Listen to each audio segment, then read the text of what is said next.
我怎么信你？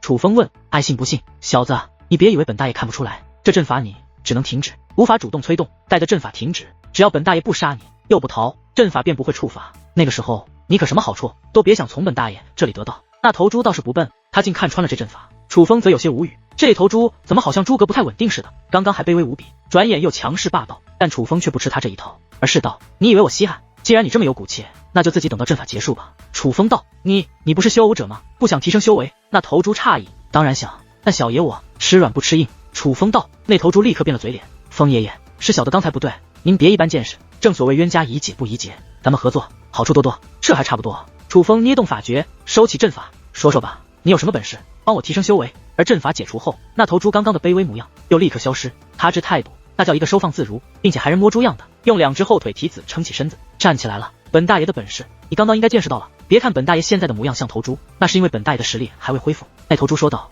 所以你到底是什么来历？我看你的样子怎么不像是刚出生？你是有记忆的吧？楚风接连问道，别想套本大爷的话，既然本大爷现在受阵法束缚，那咱们就互相合作，只要你听话，绝对让你好处多多。那头猪又恢复了之前嚣张的样子，但楚风也不计较，而是问道，直说，你能给我什么好处？那头猪没有说话，而是闭上眼睛，用力的闻了闻，此时的样子不像猪了，像狗，并且是朝着四面八方转圈，向不同的方向闻，闻了一圈后指出一个方向，那个方向是不是有龙族后裔？龙族后裔。楚风向那个方向望去，开始还以为这个世界有龙族血脉的妖兽，但很快意识到他说的可能不是这个世界，于是问道，你说指距离是远是近？很远，是另外一道天河。那头猪说道，那你所指应该是图腾天河，那里的主人图腾龙族的确有龙族血脉。楚风说道，图腾龙族，带本大爷过去。那头猪说道，去那边做什么？楚风问，那边有好东西，本大爷已经闻到味道了，让本大爷吃掉那好东西，本大爷可以凝聚出神兽之气，那神兽之气是能够助修武者修炼的，这便是本大爷能让你提升修为的方法。那头猪说道，所以你真的是神兽？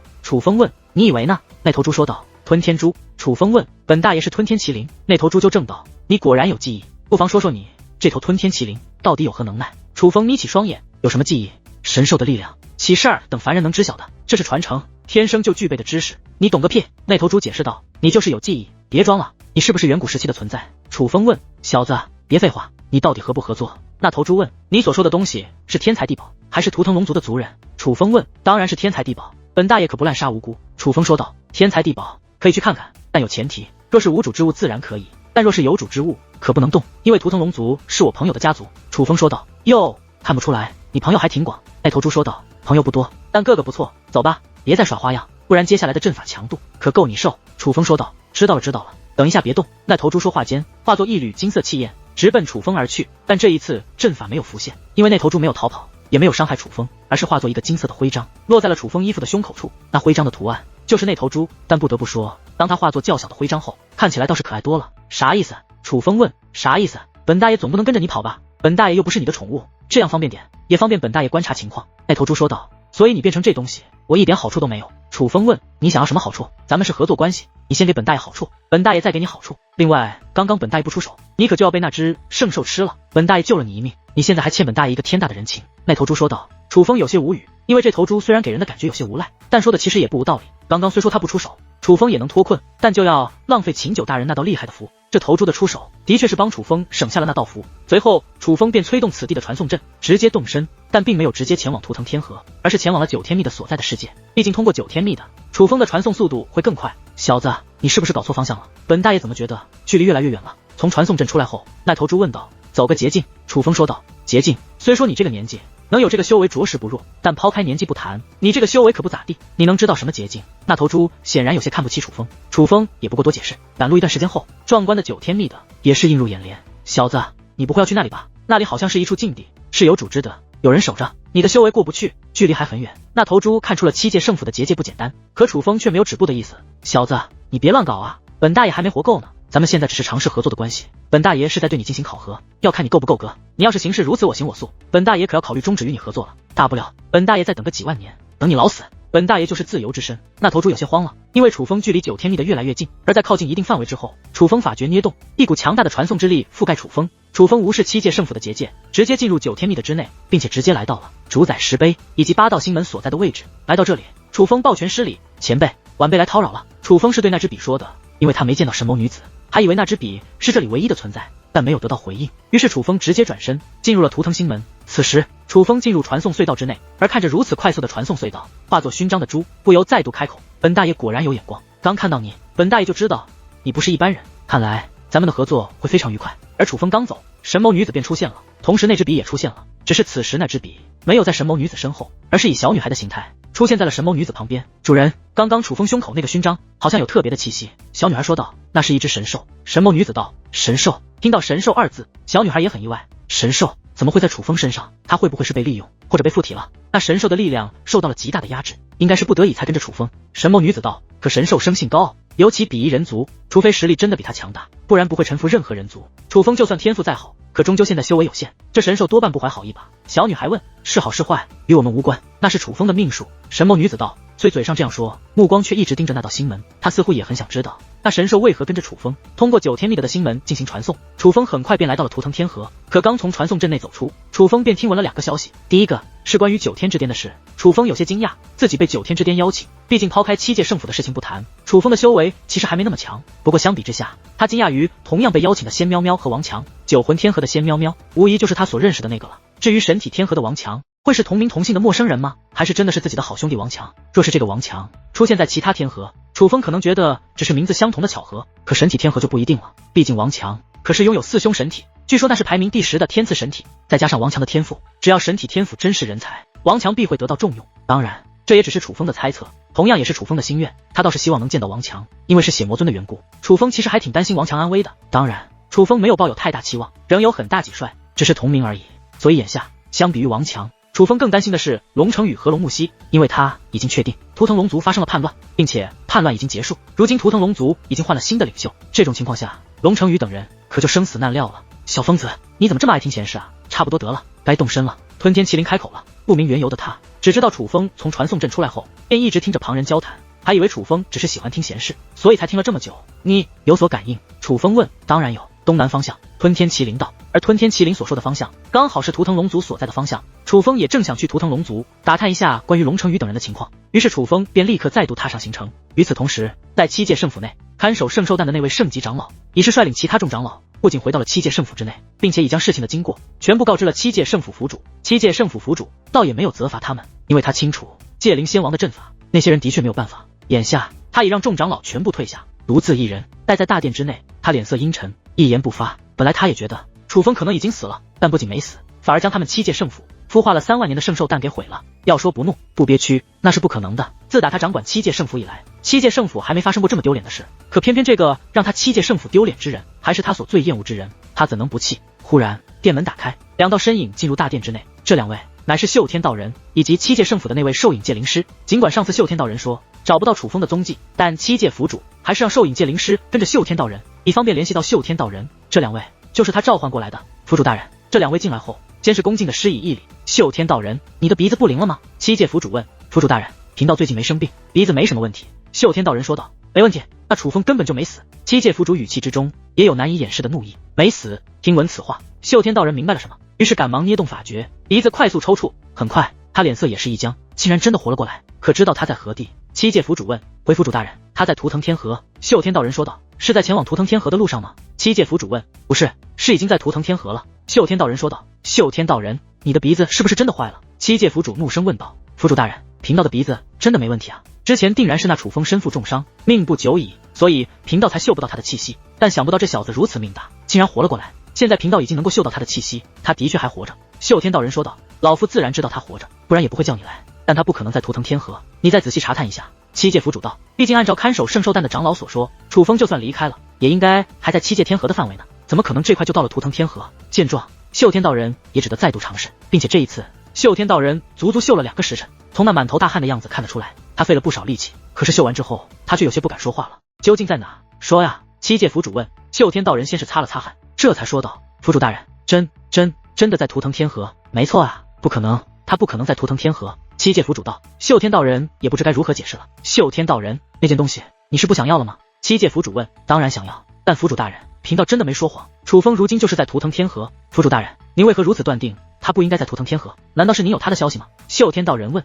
7届府主想了想，还是决定不将圣兽蛋被毁的事情告诉啸天道人，终归啸天道人是外人，若是圣兽蛋被毁的事情再传出去，那七界圣府的脸面可真是挂不住了。啸天道人，老夫不管你的鼻子到底灵不灵，这是老夫给你的最后一次机会，你去将楚风给老夫活捉回来，只要能够活捉回来，哪怕他只有一口气，但你想要的东西，老夫也会给你。七界府主还是选择相信啸天道人一次，不管当下如何，可啸天道人的鼻子以往真的很管用。放心吧，府主大人，贫道一定将那楚风捉回来。啸天道人则是一脸自信，之前觉得楚风已经死了，但是刚刚他已经确定楚风活着，并且他很确定他的判断不会出错，楚风就在图腾天河。兽影，你也同行。七界府主道，遵命。兽影界灵师也是立刻应下，随后二人便立刻启程前往图腾天河，而七界府主则是进入了七界圣府的一处禁地。正常来说，他应该去抓楚风，原本他也是想与啸天道人一起去的，只是接下来他还更重要的事情要做，他要亲自布阵，为借天前往9天之巅做准备，并且也只有他亲自布阵才能完成此事。纠结之下，他还是决定先帮借天，毕竟在他看来，借天乃是他七界圣府的未来，9天之巅乃是借天名扬的机会。而楚风就算做了这么多惊人之事，可于他眼中，楚风依旧只是一只小蚂蚱。在他看来，啸天道人与兽影界灵师对付楚风已是绰绰有余。楚风在吞天麒麟的指引下，先后抵达了3个世界，但始终未能找到吞天麒麟所说的东西。此时他们又来到了图腾天河的一方上界，这方上界虽不是图腾龙族独占，但却也图腾龙族重兵驻扎，倘若这里还找不到，便先放一放，我要先去办我的事。其实他们一路上所走的地方都是有图腾龙族之人驻扎，所以楚风也没有闲着，都有明里暗里用各种手段打探龙城与他们现在的情况。目前打探的情况是，龙城与父亲虽然战败，但并没有死，当代族长兴慈人善，只是将他们关押起来，没有取他们性命。至于关押的地方，便是图腾龙族总部。楚风倒希望这个消息是真的，可传出来的事情真假还需要验证。楚风觉得还是要以身犯险，他想前往图腾龙族总部，确定一下龙城与他们是否被关押了起来。若是这里还在找不到吞天麒麟说的东西，也打听不到可靠的线索，那楚风就决定先不找了。去图腾龙族总部，你要去办什么事？就你那个朋友，就你现在的实力，就算他没死，可你就得了吗？小疯子，不是本大爷说你，他人生死与你何干？本大爷带你做的可是能帮你提升修为的事。吞天麒麟道，想法不同，多说无益，你快确定方向。楚风催促道，行，西北方向。吞天麒麟道。随后楚风便按着吞天麒麟指引的方向前行，很快便来到了一处被图腾龙族所封锁的地方。按照吞天麒麟说，好东西应该就在此地深处，但值得一提的是，这个地方封锁结界很强，因为太史心中就在这里。太史心中，图腾龙族首席克卿大长老，是一位名震浩瀚修武界的强大界灵师，也是楚风好友白云清的师尊，但同时他也是此次图腾龙族叛乱的主要人物之一，他乃是罪臣。可如今叛乱成功，不仅没有人敢说太史心中的不是，反而其在图腾龙族位置更高。最近太史心中更是公开对整个图腾天河招收弟子，而刚好吞天麒麟觉得可能蕴藏他需要东西的地方，就是太史心中考核之地。宝宝，太史心中也在这里，这里的结界应该是太史心中布的，倒是不好破。楚风叹道，小疯子，你不是界灵师吗？你干脆做他弟子，这样不就能混进去了？吞天麒麟说道，不行，我被通缉了，不能露面。楚风说道，你伪装一下不行吗？难道你这么胆小怕事，怕被发现？吞天麒麟问，我答应过一个人，从今以后不管面对什么情况都以真面目示人。楚风说道，这什么狗屁要求？你闲得没事答应这种事情干嘛？小疯子，本大爷确定了，本大爷要的东西就在那里面，这次不会错。那可是你提升修为的机会，你真的要因为一个承诺错过吗？吞天麒麟问。其实楚风也有些纠结，不出意外，太史心中可能也在这里面，就算他不在，多半他的心腹手下也在这里，也许能够打探到关于龙城宇的可靠消息。这也是为何楚风已经有了前往图腾龙族总部的打算，却还是按照吞天麒麟指引来到这个世界的原因。他就是想看看能不能在太史心中手下的身上获得一些可靠的消息。可楚风不能伪装面容，乃是那个神秘人抓走赵红之后对楚风进行的警告。其实楚风后面也有想过，这个神秘人会不会没有恶意，只是想以他的方式逼迫楚风成长，不然他若真的想害自己，有很多方法，没必要提出这样的要求。可这也只是楚风自己的猜测，没有任何证据，所以考虑到赵红以及楚氏天族族人的安危，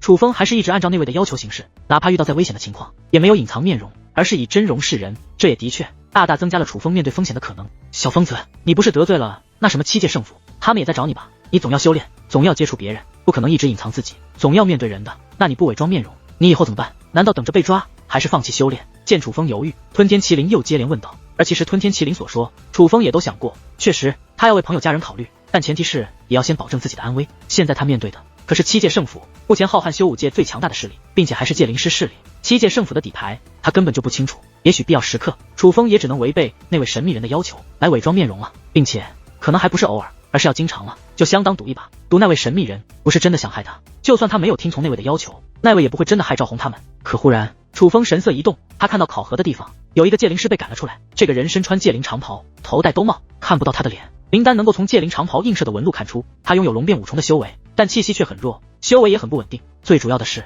楚风在这个人身上感受到了熟悉的感觉，那位应该是参加考核失败了，被赶出来之后也没停留，而是立刻离开了此地。见状，楚风立马跟了过去。小疯子，你去哪？你可别放弃啊！见楚风要走，吞天麒麟慌了，那可能是我的友人。楚风说道。啥？你友人？那个小菜鸟吗？你友人咋这么多？什么货色啊？你都能做朋友？吞天麒麟显然有些看不上那个人。楚风没有理会，经过短暂的接触，楚风能感觉到吞天麒麟是非常利己的家伙，他与自己同行只是没办法，甚至嘴上说着合作，多半也是想利用自己。但现在他们是同一条绳上的蚂蚱，楚风倒也不怕他耍诈。楚风暗中跟随那位，也在一直观察，越是观察，他越是确定一些东西，带得来到无人的地方。楚风也不再隐藏身形，直接飞落而下，落在了那位面前。楚风没有伪装面容，而是真容面对。那位看到楚风，明显神色一致，但很快便转身想要离开。白兄，是你吗？楚风赶忙上前拦住了那位。你认错人了，我不姓白。那位开口，声音异常嘶哑，如老头子一般。见状，楚风则是一把掀开了他的兜帽，使其面容浮现而出。只是看到他之后，楚风则愣住了。他似被大火烧过，不仅头发一根都不剩，其脸庞更是恐怖至极。这位大人，放过我吧。那位眼见楚风不让他走，竟想向楚风下跪求饶，可楚风却立刻搀扶住他，阻止他跪下。楚风紧紧抓住他的双肩，双眼有些泛红。白兄，发生了什么？你为何会变成这样？是你那混账师尊做的吗？楚风接连问道，因为他此刻基本确定，眼前这位就是所认识的那位好友，太史心中的弟子白云清。我听不懂你在说什么，我不姓白，我也不认识你，你放我走吧。这名毁容男子极力挣脱，但却不敢正视楚风。楚风也不再废话，而是抓着他御空而起，来到一处觉得安全的地方后，这才落下，且布置隐藏阵法，随后又直接取出一颗丹药，捏开其嘴巴，强行塞入其口中，并且帮他将丹药炼化后，这才帮其查探伤势。可这一查探，楚风也是心惊不已，情况比他预想的还要糟糕。白云清的结界血脉不见了，应该是被人强行剥夺，他现在还能有修为，完全是残留的血脉以及特殊的丹药所支撑。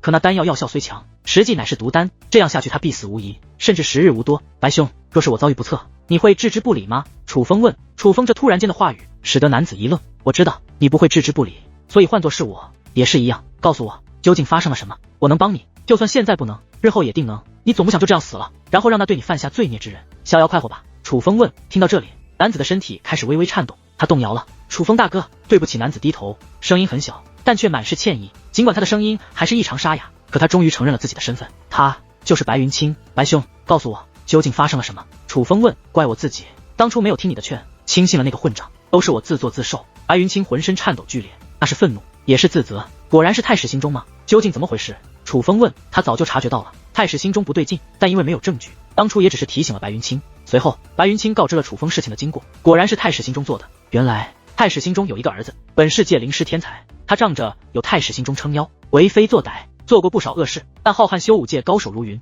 总有他得罪不起的。有一次，太史心中儿子惹上了一个疯女人，那疯女人脾气暴躁，手段残忍，不仅将太史心中儿子修为废掉，更是让他承受焚烧之苦。那手段很是厉害，换作寻常人只能在痛苦中死去，但太史心中毕竟不是寻常人，经过他的努力，让他的儿子活了下来。但这个方法很残忍，他会时常让白云清用其血脉帮他儿子续命。本来白云清觉得其师尊对其恩重如山，帮其儿子续命，就算痛苦，就算对自己有影响，可那毕竟是报答师恩，他不仅没多想，反而尽力完成。可谁曾想，事情被他想得简单了，之前的续命不过是淬炼而已，待得时机成熟，太史心中便要用白云清的命来换他儿子的命。那混账一直在等待一个时机，图腾龙族内有一件宝物，只要拿到此物，便可以完成以命换命。前段时间他参与了图腾龙族叛乱，叛乱成功，他也拿到了他想要的东西。而在仪式开始前，他也告知了我所有真相。我父母根本就没有抛弃我，我所看到的都是幻想，是他伪造的幻想。我的父母其实已经被他杀了，是他毁了我家庭，他是我的仇人，可我却对他感恩戴德，为他做牛做马这么多年。我对不起我父亲，我对不起我母亲。话到此处，白云清情绪越发激动，回想起这么多年竟为仇人卖命，且憎恨疼爱自己的父母，他越想越恨，开始疯狂地捶打自己。那个架势分明是想将自己给打死。见状，楚风赶忙出手阻拦，但却也没有多劝。虽然这个世界没有相同经历，便没有真正的感同身受，可楚风却能想象白云清的心情。楚风第一次对白云清印象改观，就是白云清被困在幻象阵法时，他在地上祈求其父母不要离开，那时白云清真情实感，能看得出他对其父母其实感情很深。待得白云清情绪缓和后，楚风才说道：你也是受害者，自责没用。白云清沉默。对了，白兄，你是怎么出来的？楚风觉得以太史心中的做事风格，无论成功与否，都不会放白云清离开，事情应该另有缘由。是李塔儿，他还算有良心，见我未死，趁着太史心中和他父亲不在，便偷偷将我放了。白云清说道。全是他。楚风有些意外，李塔儿他记得是白云清师叔的女儿，印象中是一个刁蛮任性的利己之人，对待白云清更是非常刻薄。没想到危难关头，竟是他救了白云清。你既逃出来了，为何又要进去？是想报仇？楚风犹问。刚刚白云清被丢出来，显然是想参加考核，接触太史心中，只是可惜他现在太弱，考核失败了。我知道报仇的可能微乎其微，可我总要试一试，趁着这个机会，就算失败了，我也认了，总比苟延残喘的要强。白云清道，果然如楚风所想，他就是想要报仇。其实你还有救，你的修为可以恢复，但你必须停止强行稳固修为。楚风说道，真的能恢复？白云清猛然看向楚风，那种眼神仿佛绝望之中看到了一抹希望。我怎会骗你？但你要按照我说的做。随后便开始布置阵法，先是将白云清体内的毒丹取出，随后又帮他稳住伤势。你在这里等我，我没回来之前不要再乱跑。楚风对白云清说道。可楚风刚打算动身，白云清的手便抓住了楚风。你去啊，是不是要去找太史心中的儿子？你说的方法是要将我的血脉夺回来？楚风没有回答，他也知道瞒不住白云清。不行，楚风大哥，我不能让你冒此风险。白云清道，你觉得你是能够劝得住我，还是能够拦得住我？又或者你想暴露我，让我直接被太史心中抓住？楚风问。白云清神色一滞，他劝楚风本就是不想楚风冒险，自然不希望楚风被抓住。若是你不想我有事，那你就相信我。楚风说道。白云清犹豫了一下，放开了抓住楚风的手，但却取出一幅地图递给楚风。楚风大哥，太史心中的儿子如今就在这里。白云清说道。这是眼下白云清唯一能为楚风提供的帮助了。楚风认真看了一眼地图，旋即又对白云清问道，白兄，你知道图腾龙族族长和龙成宇他们现在去向吗？楚风大哥，我听闻了你与龙成宇他们有交情，所以叛乱之后也曾打探过，但那个时候太史心中已对我动了杀心，我打探不出可靠消息。不过听闻龙成宇他们现在还活着。白云清说道。知道了，在此等我。随后楚风便回到了太史心中招人的地方。来到这里时，楚风已经伪装了面容，为兄弟也为自己，他决定冒险一次。倘若那位神秘存在真那么神通广大，能够一直盯着他，只要伪装面容他就会知道的话，那么想必楚风伪装之后他也会立刻给出回馈，否则便也说明那位是吓唬人。楚风可以伪装面容，伪装面容的同时，楚风也伪装了修为，并且顺利的便通过了考核。而通过考核后，楚风与今日通过考核的其他人一同进入了一座被封锁的城池之中，一路上都有戒灵师带路，他们不是图腾龙族的人，应该是太史心中的手下。本来楚风还想寻找机会溜走，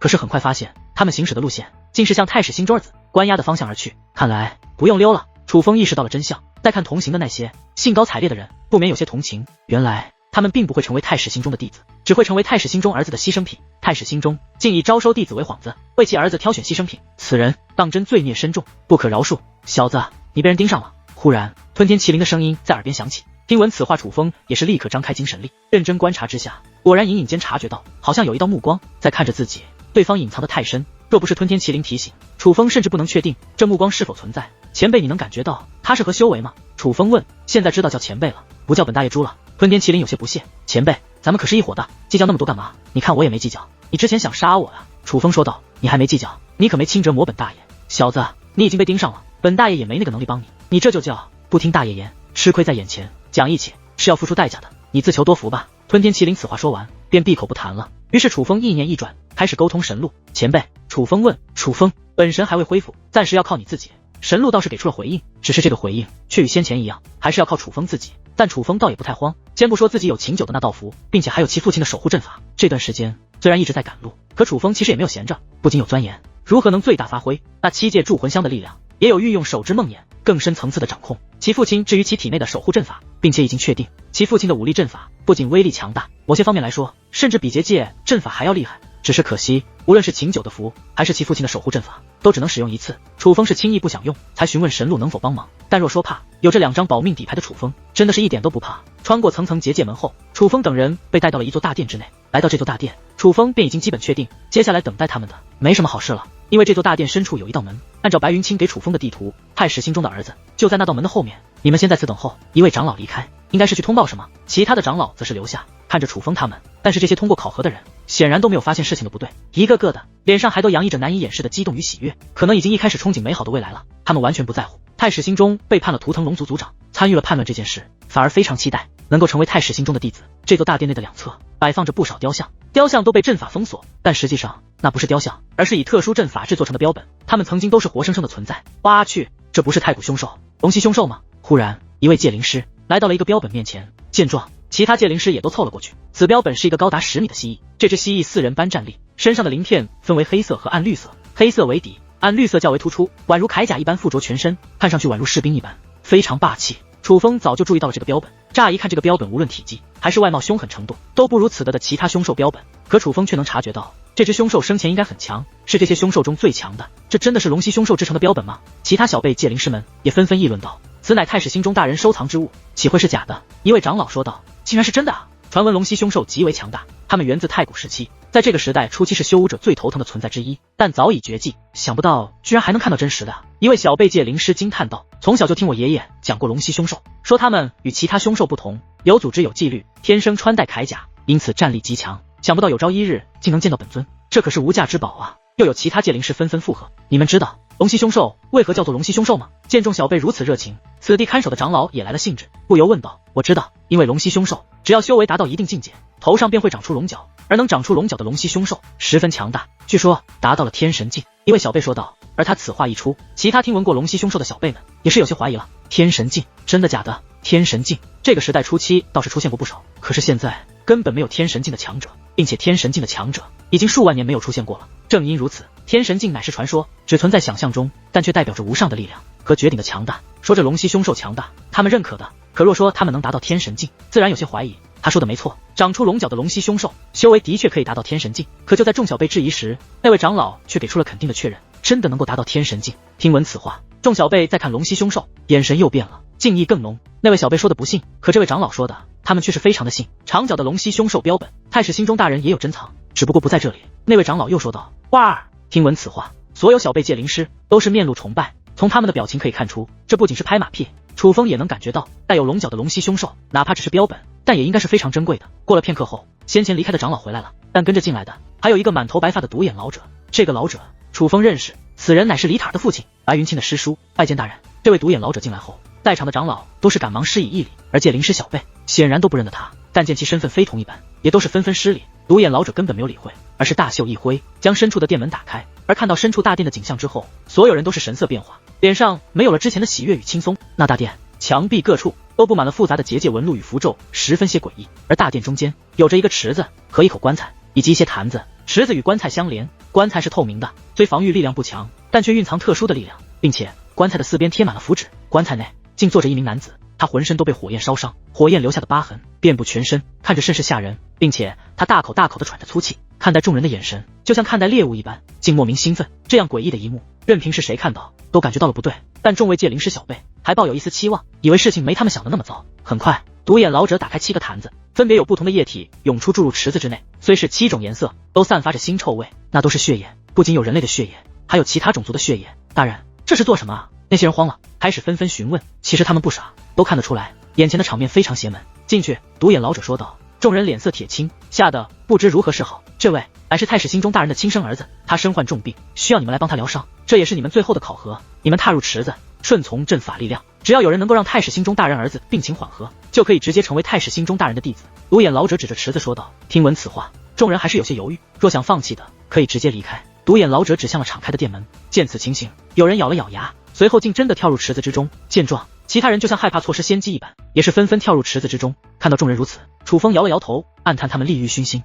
为了前程，竟然连这种蠢事都做。当然，他们就算想放弃，也没办法离开。独眼老者不会真的放过他们。于是，楚风也是身形一动，向池子飞掠而去。但来到池子后，楚风速度却突然加快，直接跳到了棺材上，一拳打碎棺材，并且那拳头顺势而下，鲜血喷溅。楚风的拳头直接洞穿了太史心中二子的胸口。见此情形，所有人都是大惊，包括那些小辈界灵师，他们都没有想到楚风会突然出手，那可是太史心中的儿子啊。那些长老，包括独眼老者，更是毫无防备。在他们看来，楚风等人都是软柿子，只能被他们拿捏。哪里想到会有人做出如此大胆之事，找死！独眼老者反应过来后，第一反应便是布置结界阵法。那结界阵法伴随杀意同时浮现，就是要抹杀楚风的架势。可只见一阵光芒浮现，那独眼老者以及其他老者都愣住了。那光芒源自于楚风的身上，但此时却与太史心中二子相连，是阵法。楚风布置了链接魂魄的阵法，若是他死，那么太史心中儿子也要死。原来楚风那一拳不是要伤害太史心中儿子这么简单，他是将阵法注入到太史心中二子灵魂之中。楚风早有准备，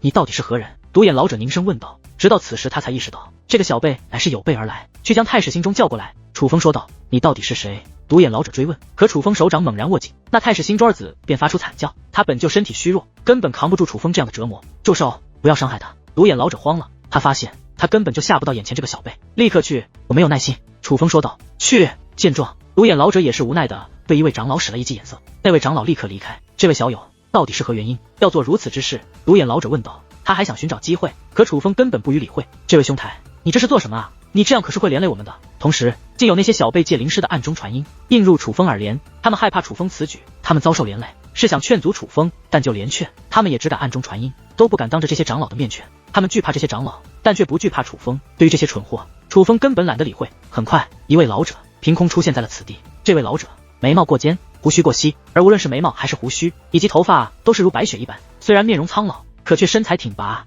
身高足有2米有余，给人的感觉不仅仙风道骨，更是颇具霸气。虽然看着正派无比，但他可不是好人。此人正是太史心中。父亲，救我！看到太史心中，太史心中那虚弱的儿子终于虚弱的开口了。不过相比于那个儿子，太史心中的反应倒是极其平静。终究是见过大场面的人物，哪怕有人以他儿子做要挟，他也并没有表现出慌乱。你有何目的？太史心中问。你想你儿子活，就老实回答我的问题。楚风道。你问。太史心中道。龙成宇他们可还活着？楚风问。活着，活得好好的。因为当代族长大人心慈人善，所以不仅龙成宇、龙木熙，还有他们的父亲也都好好的活着，并且还活得很舒服。太史心中说道。那他们现在何处？楚风问。楚风此话一出，太史心中忽然笑了。楚风不妨以真面目示人吧。太史心中道。楚风他此话一出，莫说那些长老，就连界灵师小辈们也是神色大变。楚风名字如今已是浩瀚修武界无人不知无人不晓的存在。难道这个楚风是那个大闹7界圣府的楚风吗？他就是界染青的儿子吗？你倒是挺会猜。楚风感叹太史心中的判断力。太史心中就算实力强大，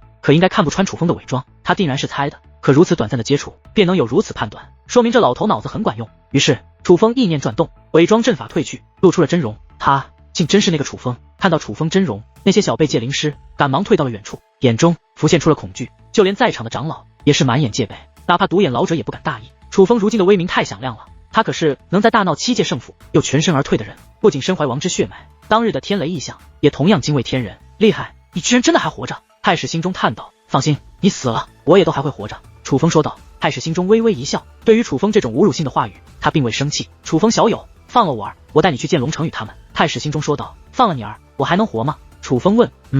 有道理。太史心中微微点头，可忽然眼中狠色浮现。但就算你不肯放过我儿，你也活不了。说话间，他猛然抬手对准楚风，只见汹涌的结界之力自其掌心喷涌而出，很快一股磅礴的大阵便封锁了整座大殿。这座阵法非常复杂，不仅能够封锁传送之力，更是蕴藏束缚之力。眼下楚风在场的所有人都被束缚，也包括楚风。太史心中很强，他乃是真龙后期，甚至还要强于7界圣府的圣级长老，并且这个老头很聪明，他一直在暗中布阵，刚刚与楚风交谈，不过是在拖延时间罢了，所以抬手间才能施展出如此强大且完美的阵法。楚风，你胆子很大，竟敢找老夫的麻烦。太史心中来到了楚风近前，他并没有立刻动手救下他的儿子，而是在盯着楚风。7界圣府的麻烦我都敢找，你太史心中算什么东西？楚风问。有道理。太史心中点了点头，旋即问道。你是不是见到我的那个孽徒了？对于这个问题，楚风没有回答，而是说道。怎么样，观察的如何？听闻此话，太史心中平静的脸上终于涌现出一抹慌乱。他被楚风识破了，他不是靠近之后不救他的儿子，而是楚风的阵法也很强，哪怕他束缚住了楚风，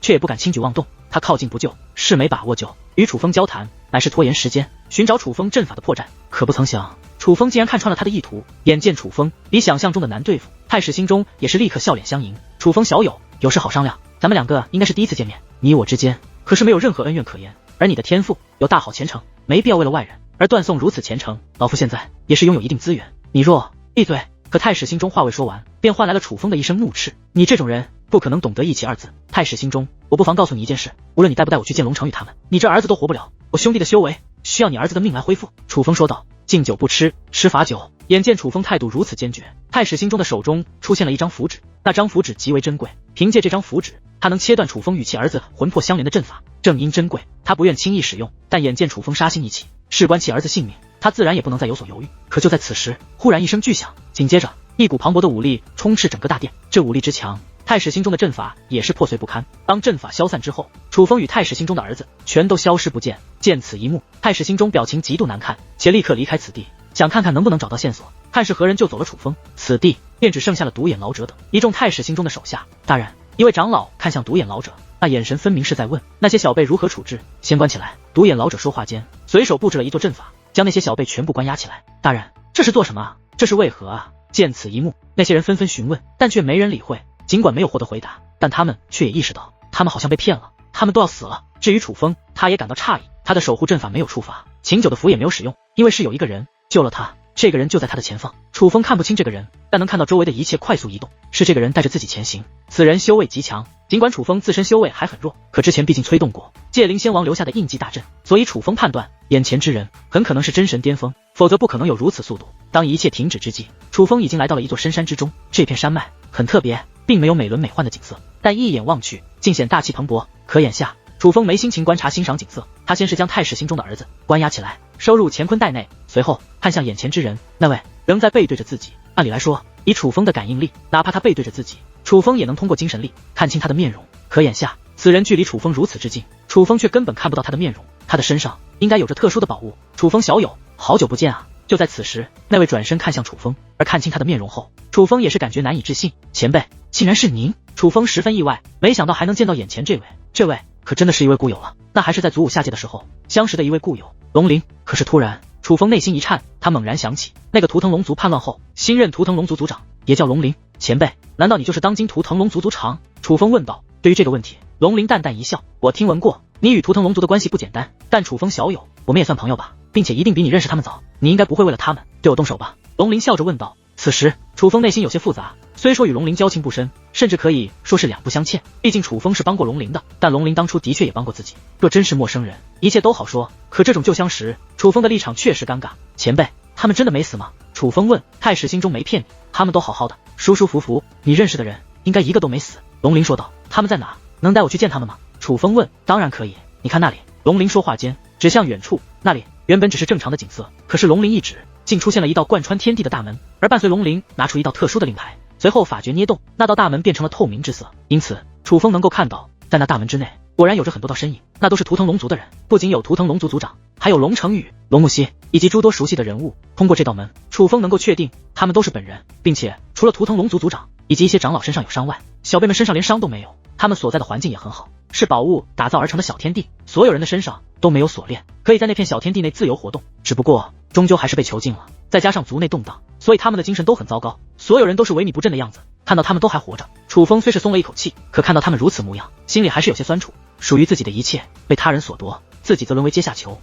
就算待遇再好，也难逃被囚禁的处境，内心必然十分煎熬。但这就是修武世界，弱肉强食，胜王败寇。楚风的心疼没用，实力才有用。于是楚风立刻调整心态，看向龙鳞。前辈，你为何要救我？楚风问。楚风，这是哪里话？你我的交情，难道出手相救还要有所疑问？龙鳞道。前辈，明明可以直接现身的。楚风此话乃是话中有话，龙鳞乃是图腾龙族族长，无论身份还是实力，都在太史心中之上。他若救人，直接现身即可，没必要用这种方式。你刚刚不是说要用太史心中儿子的命来救你朋友吗？而太史心中毕竟是我的手下，我若现身，自然可以保你。他不敢不给我这个面子，可他儿子我总不能不保吧？龙鳞说道。龙鳞所说自然在理，可楚风总觉得其中另有隐情，但也不好多问，只得说道：前辈所言极是，是晚辈愚钝了。话罢，楚风看向那被囚禁在小世界内的龙成宇等人，前辈打算如何处置他们？楚风小友，不用担心，待到我做完我想做的事，自然会放了他们，也会将图腾龙族的一切归还。龙鳞说道。你会将图腾龙族归还？楚风诧异，费尽心思夺权篡位，怎会轻易归还？很难以置信吗？其实我本就没有称霸图腾龙族的野心，只是我想做的事，唯有这个身份才能做到。龙鳞说道。前辈，您想做什么？楚风问。龙鳞没有直接回答，而是对楚风问道：楚风小友，你为何会来这里？是为了救朋友吗？是。楚风点头。若不是朋友，换作是你的心爱之人，你也会如此吧？龙鳞又问。自然。楚风再度点头。我就知道你会，毕竟当初为了样，你都甘愿冒险，而我要做的事就是救我心爱之人。龙鳞说道。救人，这个原因倒是楚风没有想到的。我的故事你愿听吗？龙鳞笑着看向楚风，他哪里还有一位天河霸主的威势，那个眼神可不只是友善，更像是一位老友。前辈愿说，晚辈愿听。楚风说道。好。随后龙鳞便讲述了他的故事。龙鳞其实与当代图腾龙族族长乃是同代之人，但他们却有着完全不同的人生。龙鳞虽是图腾龙族族人，但他无论出身还是天赋，都与图腾龙族族长不在一个层次。图腾龙族族长从小到大都是身披光环，闪耀整个图腾龙族的存在，而龙鳞则是一个默默无闻，没有人注意到的小角色。但在当时，与图腾龙族族长一同闪耀的还有一个女子，这名女子名为龙雪。这个龙雪不仅人长得漂亮，更是出身不凡，自然而然的乃是当时无数图腾龙族后生追求之人，并且敢追求她的，那也都是天赋异禀且出身不凡之辈。可这龙雪却因缘际会之下结识了龙鳞，并且对龙鳞产生了好感，只是因为身份悬殊，若是公开，必然遭受龙雪家人强烈反对，甚至龙鳞也可能会有生命危险，而龙雪又做不到与家人反目，所以二人始终偷偷隐瞒关系。但后来事情发生了变化，龙雪生病了，得了不治之症，不仅修为停滞不前，更是变得丑陋无比。当确定龙血无法医治之后，逐渐的，不仅那些追求者不再追求龙血，就连龙血的家人都开始嫌弃他，但唯独一个人没有嫌弃龙血，那便是龙鳞。在龙血最璀璨夺目之时，他选择了人群中最不起眼的龙鳞。而当明珠跌落凡尘，世人对他不再珍视之时，龙鳞也没有放弃龙血，因为已不再被家族重视，龙血倒是变得自由，干脆跟随龙鳞离开了图腾龙族。龙鳞带着龙血四处寻找医治之法，那段日子反倒是二人记忆中最幸福的时光。后来我终于寻到了可以医治他的方法，所以我前往了祖武下界，也找到了传说中的东西，只是可惜我低估了那东西的力量，被困住了。说起来还是你帮我脱困了，如果当时你知道后面会发生这些事，还会帮我吗？龙鳞话到此处，微笑着看向楚风，总不能不管样吧？楚风道。龙鳞笑了，楚风这个答复是他满意的。那你抢夺图腾龙族族长之位，也是为了救那位前辈？楚风问。是。此地看似寻常，实则蕴藏图腾龙族重宝，一条祖龙遗骸。祖龙遗骸，楚风神色变化，只是这4个字，楚风就意识到此物不简单。对，那是一条真正的龙，虽然已然死去，却也蕴藏诸多好处。当年我图腾龙族初代族长大人就是利用它才那般强大，此事只有我图腾龙族高层知晓，外人更是不知。我族没有完全掌控这方上界，也是不想节外生枝。龙鳞说道。楚风明白龙鳞的意思，这里看似不是重点，实则乃是重地，这样反而安全。祖龙遗骸能救那位前辈？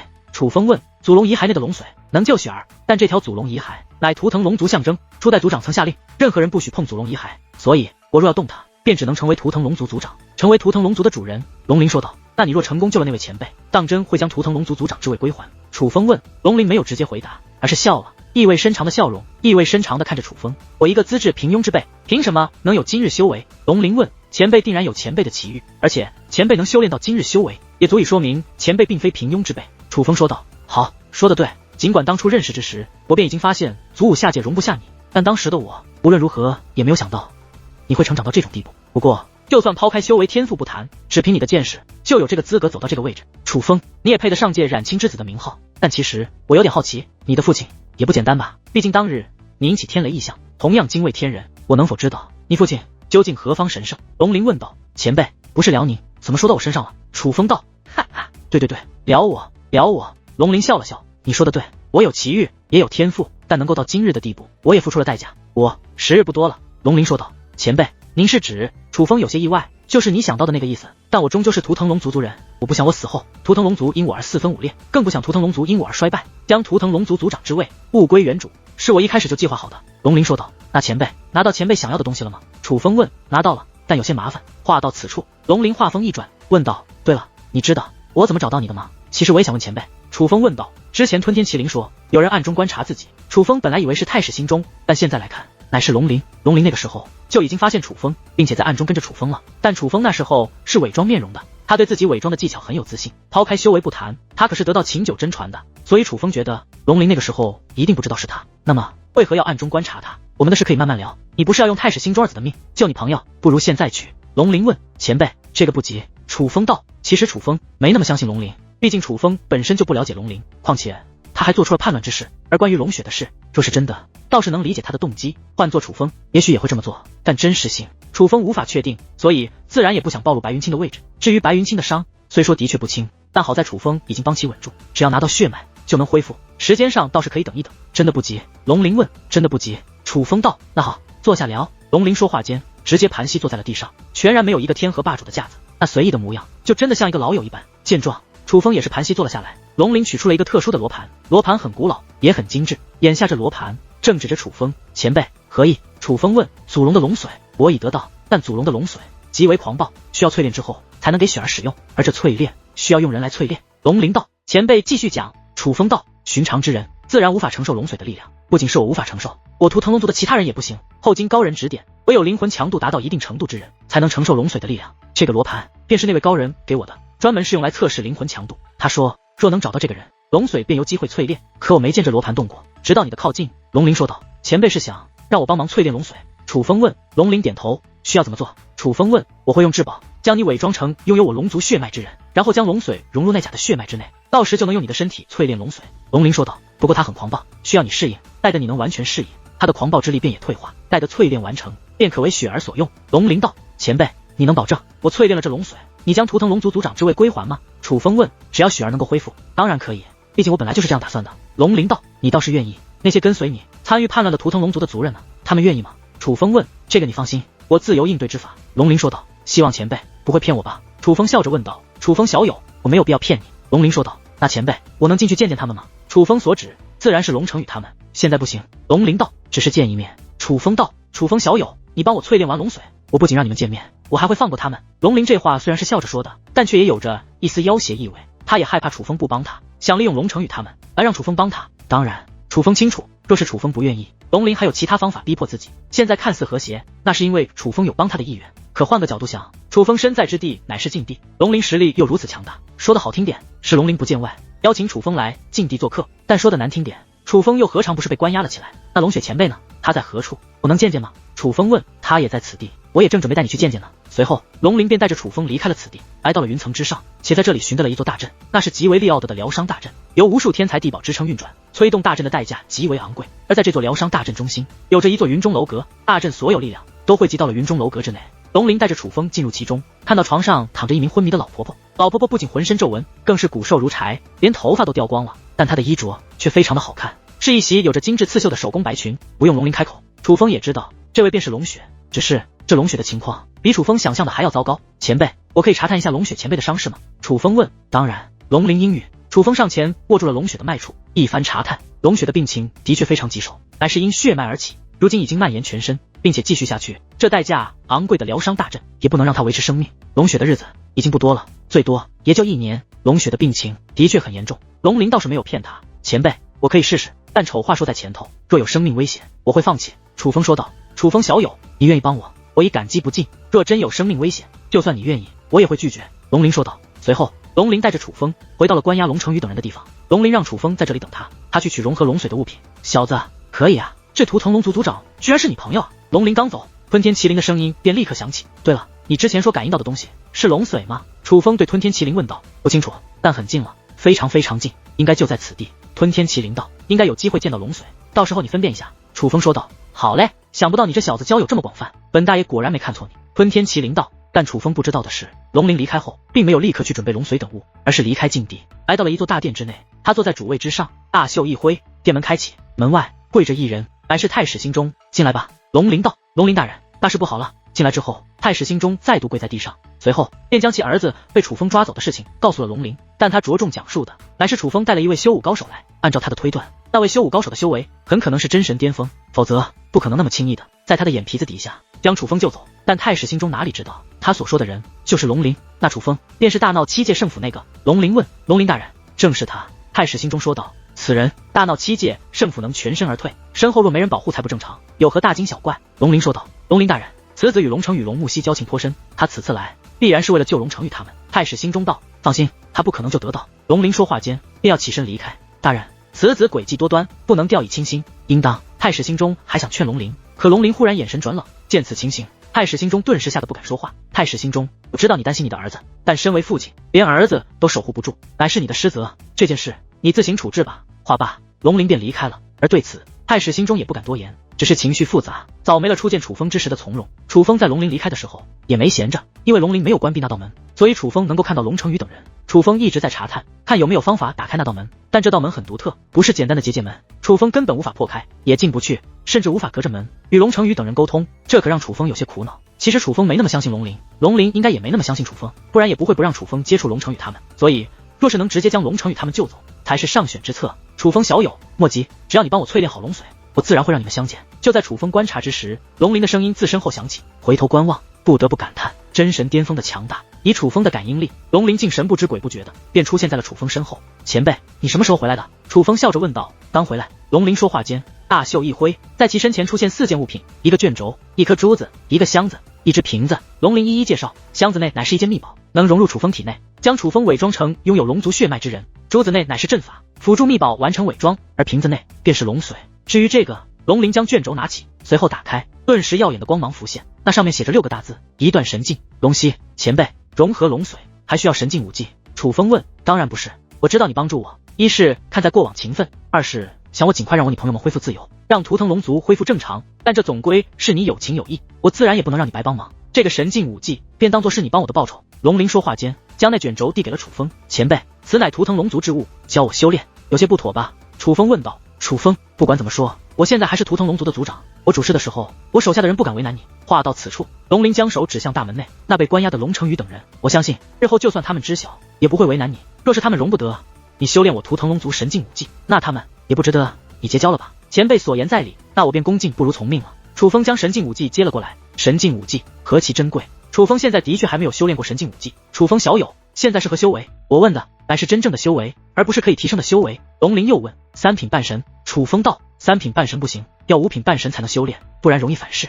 龙鳞提醒道晚辈知道，会注意的。楚风将那神境武技收了起来。楚风，现在可以开始吗？龙鳞问。可以。楚风应道。见楚风同意，龙鳞便立刻捏碎珠子，释放出阵法，然后打开箱子。箱子内一颗被龙鳞包裹的蕴藏龙族血脉的灵魂体浮现而出，随后在阵法的辅助下开始与楚风相融。怎么样，可有不舒适之感？龙鳞问。我没事，继续吧。楚风道。尽管是伪装的龙族血脉，可毕竟融入了自己灵魂，何止是不舒适的感觉，换做常人可能根本扛不住，就算能抗住也要休息些时日。可楚风毕竟不是常人，他的毅力磨练到了极致，想必这也是那罗盘选择楚风的原因，不止灵魂也有毅力。见状，龙鳞将那瓶子打开，顿时耀眼金光冲天起，紧接着金色的液体飘了出来。此物一出，天地震荡，因为此物散发着无与伦比的刚猛之气，这便是真正的神兽吗？哪怕死后残留的龙髓都有如此威势。楚风感叹神兽的强大，但突然想到自己胸口不就有一只神兽，于是立刻对吞天麒麟问道：我说麒麟都是神兽，差距怎么这么大？小疯子，你这说的啥话？本大爷告诉你，他这根本不算什么，只要你乖乖听话，本大爷迟早有一天会展现出真正的力量，到时候你接好你的下巴，可别掉地上了。吞天麒麟说道。那我可期待那一天早点到来了。楚风回复道。旋即楚风便认真打量起那龙髓，甚至动用了天眼，确定这龙髓没有问题之后，才说道：前辈，开始吧。楚风小友，你忍耐一下，若无法支撑立刻告诉我。龙鳞道。楚风点头。见楚风阴郁，龙鳞也不客气，直接催动龙髓向楚风体内涌入。尽管早有准备，可当龙髓真的入体那一刻，楚风仍是咬紧牙关，贯彻灵魂的痛楚正在席卷楚风全身。龙鳞说的乃是真的，这龙髓的确十分狂暴，这哪里是淬炼，这分明是酷刑，甚至有索命的风险。楚风怎样，能坚持吗？龙鳞问道。楚风微微点头。见状，龙鳞便继续将龙髓推送到楚风灵魂之中，那伪装的龙族血脉之内。不过他的速度仍很是缓慢，因为他也怕楚风扛不住。其实他不是第一次做这件事，正因做过，他才清楚这件事有多凶险。楚风之前所有接触龙髓之人，没有一个能承受得住这龙髓的，也包括他，那根本不是忍就能做到的事情，强撑下去是真的会死人的。开始之前他也是有些忐忑，不确定楚风能否承受龙髓的力量，可此时他开始相信了，楚风的确不同寻常，也许这一次真的能够成功。可就在此时，楚风却再度开口：前辈，快一点！听闻此话，就连龙鳞都惊讶地瞪大了双眼。